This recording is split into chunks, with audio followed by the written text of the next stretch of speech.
Aláròyé máa wí o. Èèyàn mọ́kàndínlọ́gọ́ta dèrò ẹ̀wọ̀n nítorí ìwà jìbìtì.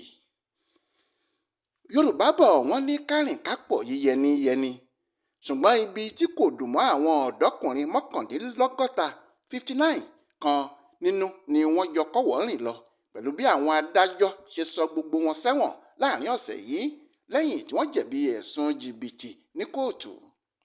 Àjọ tó ń gbógun ti ìwà màgòmágó owó àti ìwà jìbìtì, ìyẹn Economic and Financial Crimes Commission EFCC, ló mú àwọn èèyàn náà tí wọ́n sì gbé wọn lọ sí kóòtù látàrí ẹ̀sùn ìwà jìbìtì táwọn èèyàn fi kàn wọ́n. Nílé ẹjọ́ gíga ìjọba àpapọ̀ nìbàdàn ni wọ́n ti ṣẹjọ́ ọ̀pọ̀ nínú àwọn ọ̀daràn wọ̀nyí.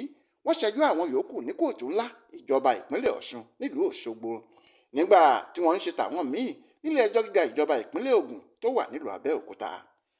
Ẹ̀sùn kọ̀ọ̀kan tó ní ṣe pẹ̀lú ìwà jìbìtì ni wọ́n kà sí ọ̀kọ̀ọ̀kan wọn lẹ́sẹ̀ ní kóòtù tí wọ́n sì ṣe ẹjọ́ oníkálukú wọn. Gbogbo wọn ni wọ́n sì gbà pé àwọn jẹ̀bi ẹ̀sùn tó sọ wọ́n dèrò tó ń káwọ́ pọ̀nyìn rojọ́ níwájú adájọ́. Gẹ́gẹ́ bí wọ́n ṣe ka ẹ̀sùn sí ọ̀kan nínú wọn lẹ́sẹ̀, ẹni tó ń jẹ́ Okoro Justin Zoma nílé ẹjọ́ gíga tó wà nílùú Òṣogbo.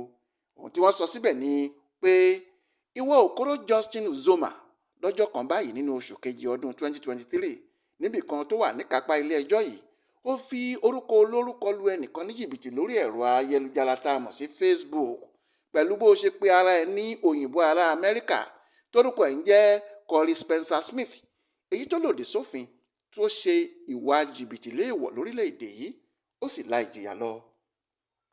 Irú ẹ̀sùn yìí kan náà ni wọ́n kà sí èyí tó ń jẹ́ Adékọ́lá Mohammed Bídèmí nínú àwọn èèyàn náà lẹ́sẹ̀, ṣùgbọ́n orúkọ obìnrin kan tó ń jẹ́ Mary Kate ló ń fi lu àwọn èèyàn ní jìbìtì lórí ẹ̀rọ ayélujára ní tiẹ̀.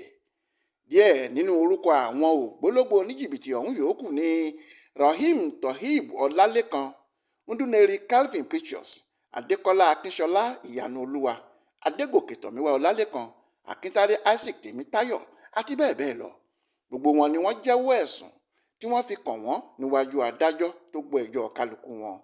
Gẹ́gẹ́ bí ọ̀gbẹ́ni Délé Oyèwálé tí í ṣe alukoro àjọ EFCC nílẹ̀ yìí ṣe fìdí ẹ̀ múlẹ̀ nínú àtẹ̀jáde tó fi ṣọwọ́ sáwọn oníròyìn, ó ní ẹ̀wọ̀n oṣù 6 lónídàájọ́ M. Saliu tí ilé ẹjọ́ gíga ìjọba ìpínlẹ̀ Ọ̀ṣun sọ Nzoma sí, ṣùgbọ́n ó fún un lóore ọ̀fẹ́ láti san ẹgbẹ̀rún lọ́nà 300,000 náírà 300,000 naira gẹ́gẹ́ bí owó ìtanràn dípò ẹ̀wọ̀n tó yẹ kó lọ.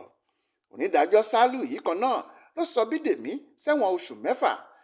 Bẹ́ẹ̀ làwọn adájọ́ tí wọ́n gbọ́ ẹjọ́ àwọn yòókù sọ oníkálukú wọn sẹ́wọ̀n tó tọ́ sí lẹ́yìn tí ilé ẹjọ́ ti gbẹ́sẹ̀ lé gbogbo dúkìá tí wọ́n ti fi gbogbo ọjọ́ ayé wọn kó jọ lọ́wọ́ wọn tán.